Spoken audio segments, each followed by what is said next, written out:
So you ripped your pants again. Hey, how'd you know that? Just a guess? Can you help me out here? Yeah? We can use the stitching awl to fix it. Sounds good.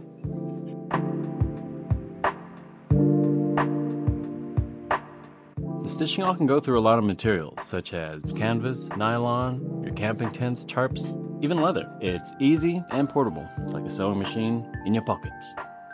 Okay. Now this part isn't necessary, but if you need to stitch 2 pieces of leather, double-sided tape works great. And it's fast. Now the sewing awl comes with wax thread and a spool. The thread will go into the needle with the thread going counterclockwise. If you'd like, you can mark your stitch line or just go straight into it.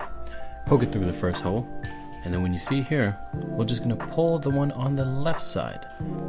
For this part, we need to measure the amount of thread that we need. Similar to the stitching that we do for saddle stitching, we need to measure out 4 times the amount, but since this is only half, we need 2. And the other half will be from the thread in the spool. Have your spool feet ahead of your stitches and poke through however long you want your spacing to be. Then pull on the thread to the left of the needle and feed the loose thread into the hole from top to bottom. As you can see here, we'll pull on the awl, creating a nice loop. Now all you need to do is tighten it up. And then repeat the same process with the same amount of stitching. So poke it through, left side gets pulled, top to bottom on that loose thread, and pull. And just repeat that up until you get to the very end. Now, you could also do a different technique called the push-pull technique. That's not the official term, but since it's our page, I'm going to call it that anyway. First, let's admire these stitches.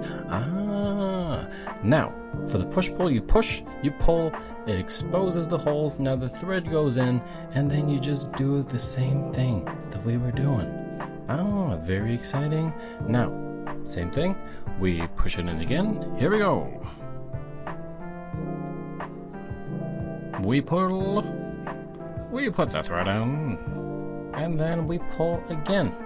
Now for the back stitching for this one, we just need to lock it down. So we're going to push it back again through the same hole, do the same technique, and then do it one more time. And that way, it's nice and locked in, and it's not going anywhere.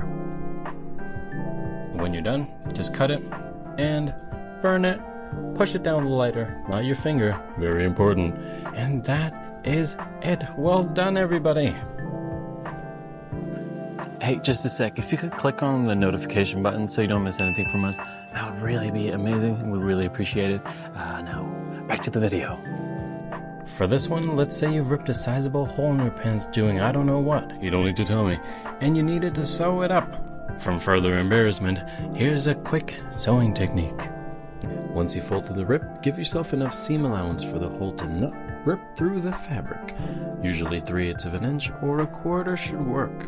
And now just do the same as we did with the leather, keeping in mind that the tension not be too loose that you can see through the fabric and not too tight that the material becomes wavy. Now just continue that stitching until you have to lock the stitches in like we did previously. Now don't get discouraged, it is a skill to learn over time the more you practice, but see how good it looks right here? Now you can just cut it or you can just tie the knot and it'll be nice and secure. Look at that, very good. So with sewing awl lacks in presentation, it makes up for inconvenience. So if you're sewing, let's say a wax canvas, or sails, camping tents, tarps, ripped up pants, or even leather, this is the tool for you. Briar, did you get any of that? What? It's not all that bad. Hey there folks, thanks for stopping by for this video. If you liked our content, consider liking or subscribing. It really helps us out in making content for you to enjoy. Have a good one, y'all.